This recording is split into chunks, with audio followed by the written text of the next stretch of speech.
Hello నిమిషేశ్వరరావు. America అధ్యక్షుడు Trump green card holders మీద bomb లాంటి వార్తలు పేల్చేశారు.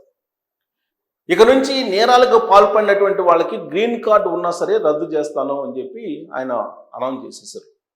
ఇప్పటి వరకు F1 వీసాలు, L1 వీసాలు వీటి మీదనే ఉన్నారు. H1B వీసాలు వీటి మీదనే ఎక్కువగా కాన్సన్ట్రేషన్ చేసింది అమెరికా ఇమ్మిగ్రేషన్ డిపార్ట్మెంట్. ఇప్పుడు గ్రీన్ కార్డు హోల్డర్స్ మీద కూడా కాన్సన్ట్రేషన్ చేస్తుంది. అక్కడ గ్రీన్ కార్డు పొందినటువంటి వాళ్ళు నేరాలకు పాల్పడినట్టు ఆధారాలు ఉంటే శాశ్వతంగా అమెరికా నుంచి బహిష్కరిస్తానని చెప్పి అమెరికా అధ్యక్షుడు ట్రంప్ వార్నింగ్ ఇచ్చారు.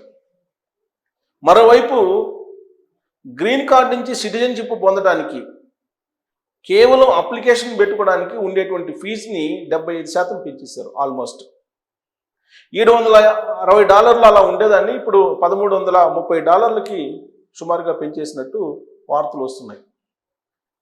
America citizenship and immigration services కొత్తగా తీసుకున్నటువంటి నిబంధనల ప్రకారం మీకు పౌరసత్వం కావాలంటే, పౌరసత్వంకి అప్లై చేయాలంటే గతం కంటే కూడా అదనంగా 75% పెంచినటువంటి ఫీజును మీరు చెల్లించాల్సి ఉంటుంది. అంటే ఇప్పుడు గ్రీన్ కార్డు ఉండి మీకు సిటిజన్షిప్ కావాలని అంటే I-485 ఫారం అది దానికి అప్లై చేయాలి. దానికి అప్లై చేయాలంటే మీరు యాజ్ ఆఫ్ నో $1,330 సుమారుగా మీరు పే చేయాల్సి వస్తుంది. గతం కంటే కూడా ఆల్మోస్ట్ 70% అబోవ్. ఇది తాజాగా అమెరికా ప్రభుత్వం తీసుకున్నటువంటి నిర్ణయం. ఒకవేళ మీరు అప్లై చేసినటువంటి ఫామ్ మళ్ళా రీవెరిఫై చేయాలని అంటే దానికి $860 ఉండేదాన్ని $1,400 పైగా పెంచేశారు ఫీజుని. అంతేకాదు మరిన్ని కఠినతరమైనటువంటి నిబంధనలు కూడా పెట్టారు. పౌరసత్వాన్ని ఇవ్వాలి అని అంటే పౌరసత్వం కోసం గతంలో ఎవరైనా సరే అక్కడ H1B అప్లై చేసుకోవాలంటే విదేశాల నుంచి $1,00,000 ఫీజు పే చేయాలి, $1,00,000 కట్టాల్సిందని చెప్పి ఒక నిర్ణయం తీసుకున్నారు. దాని మీద కోర్టు ముట్టికేలేసింది ట్రంప్కి. అలాగే పుట్టుకతో వచ్చేటువంటి పౌరసత్వం కూడా ఉండదని చెప్పి ట్రంప్ నిర్ణయం తీసుకున్నారు. దాని మీద కూడా అక్కడ ఉండేటువంటి కోర్టులు ముట్టికాయలు వేసాయి. కానీ దొడ్డిదోన దీన్ని అమలు చేయాలి అనేటువంటి ఉద్దేశంతో ట్రంప్ ఇంకా అన్వేషిస్తూ ఉన్నాడు. ఇప్పుడు తాజాగా తీసుకున్నటువంటి నిర్ణయం మీద కూడా ఇప్పుడు కోర్టులో పిటిషన్లు వేశారు. పౌరసత్వానికి ఫీజు పెంచడం, ఆ పెంచినటువంటి ఫీజును భరించలేనటువంటి పరిస్థితులు. ఎందుకనంటే వస్తున్నటువంటి ఆదాయం, సామాజిక పరిస్థితుల దృష్ట్యా కొన్ని రాయితీలు ఉన్నాయి అప్లై చేసుకోవడానికి గతంలో. ఇప్పుడు ఆ రాయితీలను కూడా తీసేశారు. అందరూ సాలిడ్గా అప్లై చేసుకున్నటువంటి వాళ్ళు ఫీజులు కట్టాల్సిందని చెప్పి నిర్ణయం తీసుకున్నారు. దీనికి ప్రజాభిప్రాయాన్ని సేకరిస్తున్నారు. 60 రోజులు గడువు ఇచ్చారు. ఈ 60 రోజుల తర్వాత ఒక ఆర్డినెన్స్ పాస్ చేసి దీన్ని ఇంప్లిమెంట్ చేయడానికి సిద్ధమవుతున్నారు అమెరికా అధ్యక్షుడు ట్రంప్. ఇదే జరిగితే గ్రీన్ కార్డు హోల్డర్లకు కూడా ఇప్పుడు ఈ అమౌంట్ భారం కాబోతుంది. ఇంకొక వైపు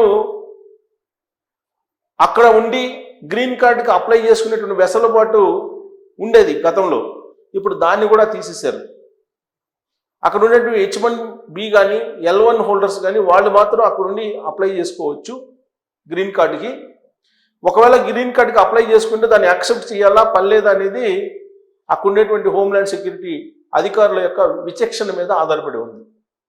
అంటే నిబంధనలు కాదు, ఆఫీసర్స్ యొక్క విచక్షణ మీద ఆధారపడి ఉంది గ్రీన్ కార్డు ఇవ్వడమా ఇవ్వకపోవడమా అనేది. వాళ్ళకి పూర్తి స్వేచ్ఛను ఇచ్చేశారు. ఇక స్టూడెంట్ వీసాలు, F1 వీసాలు కానీ లేదా ఇతర వీసాలు, టూరిస్ట్ వీసాలు కానీ వీళ్ళు ఈ వీసాలు ఉన్నటువంటి వాళ్ళు గ్రీన్ కార్డుకి అప్లై చేసుకోవాలంటే ఖచ్చితంగా మీ స్వదేశానికి వచ్చి అమెరికా ఎంబసీని అప్రోచ్ కావాల్సిందే. అక్కడ మీరు అప్లై చేసుకోవాల్సిందే. అమెరికాలో ఉంటూ అప్లై చేసుకోవడానికి కుదరదు. ఒకవేళ మీ పిల్లలు అమెరికాలో ఉన్నారు, మీరు టూరిస్ట్ వీసా మీద అక్కడికి వెళ్ళారు, అక్కడ గ్రీన్ కార్డు అప్లై చేయాలంటే కుదరదు. కానీ ఇటీవల దాకా అక్కడే ఉండి అప్లై చేసుకొని సిటిజన్షిప్ వచ్చేది, అక్కడే గ్రీన్ కార్డు వచ్చేది, ఆ తర్వాత సిటిజన్షిప్ కూడా వచ్చేసేది. కానీ ఇప్పుడు అలా కుదరదు అని చెప్పారు. ఈ ఫీజుల్ని ఇప్పుడు మళ్ళీ పౌరసత్వం కోసం ఫీజులను ఎందుకు పెంచారు అని అంటే ప్రాసెస్ కోసం, అలాగే సోషల్ మీడియాలో వెట్టింగ్ చేయటం కోసం వీటన్నిటికి కూడా ఫీజుల్ని పెంచామని చెప్పి చెప్తుంది అమెరికా ప్రభుత్వం, అమెరికా ఇమ్మిగ్రేషన్ డిపార్ట్మెంట్ చెప్తోంది. వీలున్నంత వరకు విదేశీయుల్ని అక్కడి నుంచి పంపించేసేయాలి, ఓన్లీ టాలెంట్ పీపుల్ మాత్రమే అక్కడ ఉంచుకోవాలి, మిగతా వాళ్ళందరినీ పంపించేయాలనేటువంటి ఉద్దేశంతో అమెరికా అధ్యక్షుడు ట్రంప్ ఇప్పటికీ కూడా కొత్త కొత్త నిబంధనల్ని, కొత్త కొత్త రూల్స్ని పరిచయం చేస్తూ ఉన్నారు. వాటిని అక్కడ ఉన్నటువంటి విదేశస్తుల మీద ప్రయోగిస్తూ ఉన్నారు. రెండోసారి అమెరికా అధ్యక్షుడిగా ట్రంప్ అయిన వెంటనే డిపోర్ట్ చేశారు చాలామందిని, అనేక దేశాలకు సంబంధించినటువంటి వాళ్ళని. ఆయన లెక్క ప్రకారం దాదాపు 13 లక్షల మంది అక్కడ ఇల్లీగల్గా ఉంటూ ఉన్నారు. అందుకే అక్కడ హోమ్ల్యాండ్ సెక్యూరిటీకి కానీ లేదా నేషనల్ బోర్డర్ సెక్యూరిటీస్కి కానీ ఫుల్ పవర్స్ ఇచ్చేశాడు.